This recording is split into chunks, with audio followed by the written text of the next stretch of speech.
Hello అండి. ఉదయాన్నే హడావిడి లేకుండా త్వరగా అయిపోయే బ్రేక్‌ఫాస్ట్ అయితే చూపిస్తున్నాను. ఇది ముందు రోజు నైటే ప్రిపేర్ చేసుకోవాలి. దీంట్లో వచ్చేసేసి నేను ఓట్స్ మల్టీగ్రెయిన్ తీసుకున్నానండి. ఇది చాలా హెల్తీ కూడా. అంటే దీంట్లో 5 రకాలుంటాయి. ఓట్సు, వీటు, బార్లీ, రాగి ఇంకా ఫ్లాక్స్ సీడ్స్ కూడా ఇందులోనే మిక్స్ అయ్యి ఉంటాయండి. ఈ 5 రకాలు ఉండడం వల్ల మనము దీనికి ఎక్స్‌ట్రాగా ఏం యాడ్ చేసుకోవాల్సిన అవసరం ఉండదు. డైరెక్ట్‌గా అయినా కూడా తీసుకోవచ్చు పాలల్లో నానేసుకునేసి. ఇది ఎలా మిక్స్ చేసుకోవాలనేది చూపిస్తున్నాను. ఇది ముందు రోజు నైటే నానబెట్టుకోవాలండి. ఒక బౌల్ తీసుకునేసి ఎంతమందికి కావాలి అనేది చూసుకొని నేనిక్కడైతే ఒక్కరికి చేస్తున్నాను. 4 స్పూన్ల ఓట్స్ తీసుకునేసి, అందులో ఒక స్పూను చియా సీడ్స్ తీసుకుంటున్నాను. తర్వాత కొంచెం దాల్చిన చెక్క పొడి వేసుకుంటున్నాను ఒక పావు స్పూను.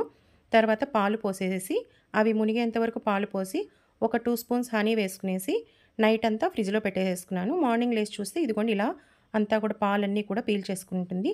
మనకు కావాల్సిన ఫ్రూట్స్ ఏవైనా సరే ఇంట్లో ఉన్నవి వేసుకునేసి, ఇలా బ్రేక్‌ఫాస్ట్‌గా తీసుకుంటే చాలా హెల్తీ అండి. ఒకసారి ఇలా ట్రై చేయండి.